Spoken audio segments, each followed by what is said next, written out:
people, hope you all are doing well. आज हम लोग आर्टिकल 12 के अंडर फोर्थ अथॉरिटी के बारे में बात करेंगे जो हमें बताता है अदर अथॉरिटीज के बारे में. मैंने आप लोगों को बताया था इसकी इंट्रोडक्शन की वीडियो में कि अदर अथॉरिटीज डिसाइड कैसे करेगा, क्योंकि अदर अथॉरिटीज की कोई लिस्ट तो दे नहीं रखी.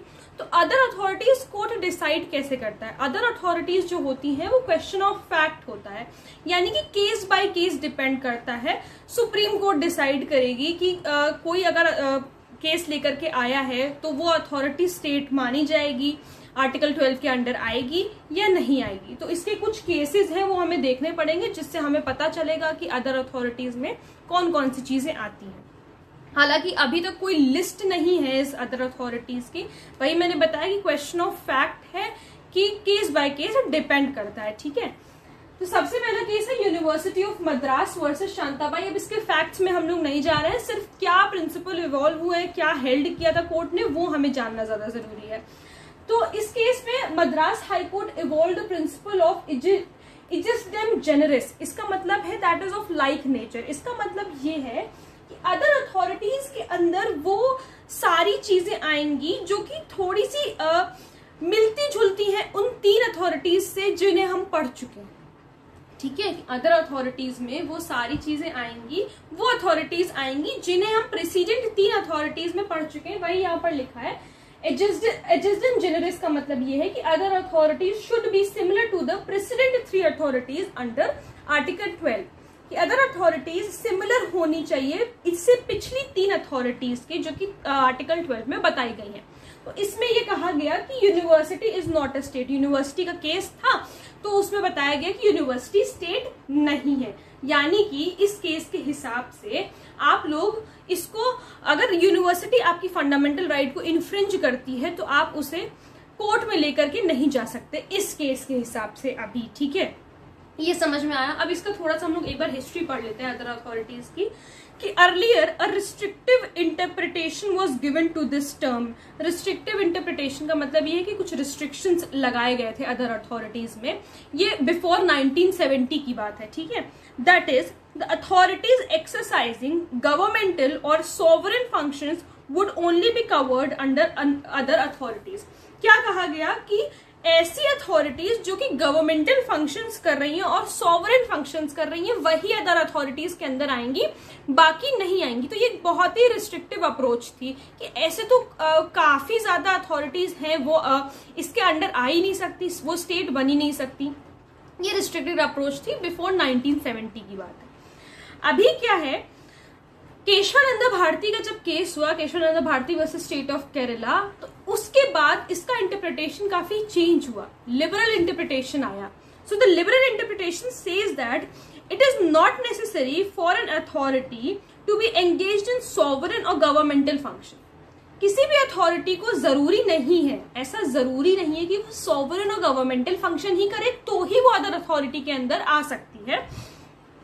To come under the definition of state, तो ही वो स्टेट के अंडर आएगी, ये जरूरी नहीं है.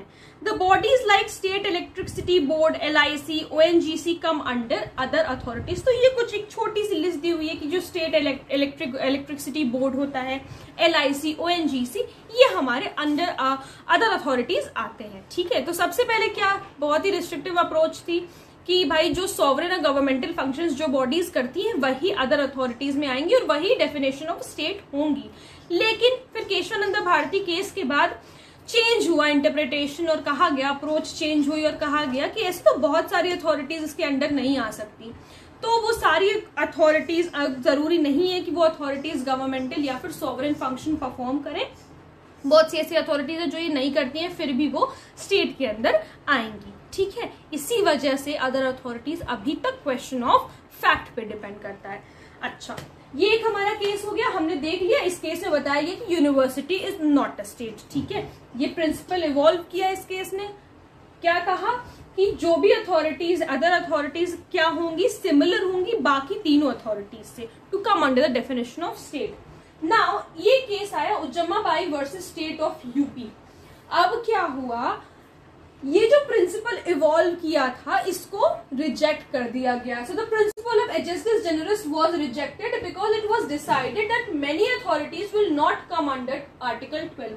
अगर ये प्रिंसिपल चलता रहा, इस केस में कहा गया कि अगर ये प्रिंसिपल हम लोग फॉलो करते रहे तो ऐसे तो बहुत सी ऐसी अथॉरिटीज हैं जो अदर अथॉरिटीज के अंडर नहीं आएंगी।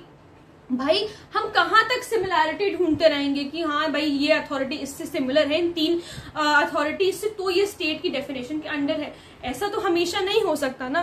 तो क्या कहा गया कि इसको, इस प्रिंसिपल को रिजेक्ट किया गया क्योंकि ऐसे बहुत सी अथॉरिटीज थी जो कि सिमिलर नहीं थी बाकी तीनों अथॉरिटीज से। तो ये 2 केस आप लोगों को समझ में आए कि एक में कहा गया यूनिवर्सिटी स्टेट नहीं है, ये प्रिंसिपल इवॉल्व किया गया। दूसरे में इस प्रिंसिपल को उन्होंने कोर्ट ने रिजेक्ट कर दिया क्योंकि ऐसे बहुत सी अथॉरिटीज थी जो कि उसके अंडर इन 3 सिमिलैरिटीज में नहीं आ रही थी, 3 अथॉरिटीज के सिमिलैरिटी में नहीं आ रही थी। तो हम बाकी के भी 2 केस लॉज देख लेते हैं ताकि ये आर्टिकल 12 हमारा खत्म हो जाए। तीसरा केस लॉ है Rajasthan electricity board versus Mohanlal. देखो पहले मैं बता देती हूँ इस केस में क्या हेल्ड हुआ था। सबसे पहले तो इस केस में इलेक्ट्रिसिटी बोर्ड को भी अंडर स्टेट माना गया था, यानी कि स्टेट की डेफिनेशन में आता था। लेकिन अब कोई भी अथॉरिटी, इस केस में क्या बोला गया कि कोई भी अथॉरिटी कैसे बन जाएगी अदर अथॉरिटी, तो क्या होगा, it should be created by the constitution of India और बाय एनी लॉ। या तो उस अथॉरिटी को कॉन्स्टिट्यूशन ने फॉर्म किया हो या फिर किसी दूसरे लॉ ने, यानी कि किसी एक्ट से। अब ऐसे ही नहीं, यानी कि किसी एक्ट से, उसके ऊपर कोई एक्ट बना हो, अगर उस तरीके से कोई बॉडी हुई है तो वो भी क्या कहते हैं, आएगी स्टेट की डेफिनेशन के अंडर। या it has to be have the power to make laws, उसके पास पावर होनी चाहिए कि वो लॉज बना सके। तीसरी चीज, performance of functions very close to governmental और सॉवरेन फंक्शंस, जो उसके फंक्शंस है वो बहुत ज्यादा क्लोज होने चाहिए गवर्नमेंटल और सॉवरेन फंक्शन से। ठीक है, तो इन्हीं 3 चीजों को देख करके ये भी कहा गया कि यूनिवर्सिटीज भी स्टेट होती है। क्यों? हमने अभी पहले वाले केस में पढ़ा था कि यूनिवर्सिटी स्टेट नहीं होती है, लेकिन यहाँ पर क्या कहा गया कि इसके हिसाब से यूनिवर्सिटी भी स्टेट होती है, क्योंकि यूनिवर्सिटीज भी किसी एक्ट के अंडर ही आती हैं। ठीक है, किसी एक्ट ने उनको क्रिएट किया होता है, जैसे डीयू हो गई, ठीक है, दिल्ली यूनिवर्सिटी। और भाई यूनिवर्सिटीज भी तो अपने कुछ लॉज बनाती हैं। हम लोग कॉलेज जाएंगे, अगर कॉलेज जाते हैं अगर आप लोग, तो आपके कॉलेज के कुछ लॉज होंगे, कुछ रूल्स होंगे, कुछ रेगुलेशंस होंगे। तो इसका क्या मतलब है कि वो भी कुछ लॉज बनाते हैं यूनिवर्सिटी, तो यूनिवर्सिटी भी तो स्टेट हुई। तीसरा भी कंडीशन फुलफिल हो रहा है कि गवर्नमेंटल फंक्शंस का मतलब क्या। अब यूनिवर्सिटी के कंटेक्स्ट में अगर हम लोग देखें तो आप खुद सोचिए गवर्नमेंटल फंक्शन क्या होगा। एजुकेशन, भाई यूनिवर्सिटी वाले हमें एजुकेशन प्रोवाइड कर रहे हैं, तो इस वजह से तीनों कंडीशन फुलफिल हुई। तो इसमें यह कहा गया कि जैसे इलेक्ट्रिसिटी बोर्ड एक स्टेट है, वैसे ही यूनिवर्सिटीज को भी स्टेट माना जाएगा। ठीक है, तो इस केस में हमें ये पता चला। अब सुखदेव वर्सेस भगत राम के केस में कहा, पहले सबसे पहली बात तो ये क्वेश्चन है कि body is made under statute but there purpose is commercial. वो एक स्टैट्यूट के अंदर तो बनी है बॉडी, लेकिन उसका जो पर्पस है वो कमर्शियल है। कमर्शियल का मतलब है पैसे कमाने का है। ठीक है, तो ऐसे में क्या होगा, उनको भी स्टेट माना गया। कौन सी bodies, LIC, ONGC were held to be state as performing very close to governmental और sovereign functions, क्योंकि वो बहुत ही close functions perform कर रही थी, governmental और sovereign functions। ठीक है, the corporation are state when they enjoy, किसी भी corporation को state कब माना जाएगा, जब they have the power to make regulations, जब उनके पास पावर हो कि वो अपने कॉर्पोरेट बॉडी के लिए रेगुलेशंस बना सके, and regulations have force of law, और उसको एनफोर्स भी करा सके बाय लॉ। ठीक है, तो ये सारी चीजें हमने देखी कि क्या स्टेट हो सकता है, क्या चीजें अदर अथॉरिटीज में आती हैं, क्या स्टेट होता है, क्या कंडीशंस होती है अंडर आर्टिकल 12 में आने की।